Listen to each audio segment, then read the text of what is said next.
Tiramisu তো তোমরা অনেকে খেয়েছো, অনেক রকম খেয়েছো, আমিও খেয়েছি। আর এখন তো tiramisu overnight oats, tiramisu cheese cake pretty famous. কিন্তু এইভাবে কখনো আমি টিরামিসুর প্রেজেন্টেশন এখনও অবধি দেখিনি। তোমরা কারা কারা দেখেছো, তোমরা হয়তো এর চেয়েও ভালো দেখেছো, বাট এটা আমার কাছে এখনও অবধি সেরা। আর আমরা যখন রিসেন্টলি নোয়াতে গেছিলাম, হঠাৎ করে একটা টেবিল এসে হাজির হলো পাশে, বুঝতে পারছি না যে কি হবে। তারপরে একটা প্লেট বার করা হলো, দিয়ে এরা এরকম করে প্রেজেন্টেশন শুরু করলো, যেন মনে হচ্ছে আমার সামনে লাইভ কিচেন চলছে, টিরামিসু বানানো হচ্ছে আমাদের সামনে।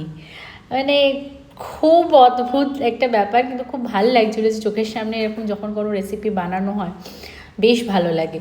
তো প্রথমে দেখতেই পেলে ওরা হুইপ ক্রিম দিল, তার ওপর 3টে সসেজেসের মতো জিনিস দিল, যদিও সেটা সসেজেস নয়।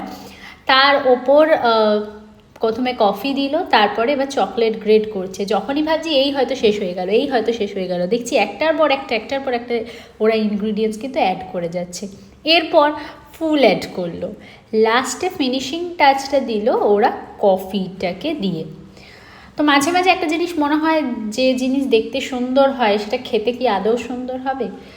তো যাই হোক, সেটার জন্য আমরা ভীষণ ওয়েট করলাম, কিন্তু সত্যি বলছি খেতে অসম্ভব সুন্দর, মুখের মধ্যে মিলিয়ে যাচ্ছে, জাস্ট ওয়াও।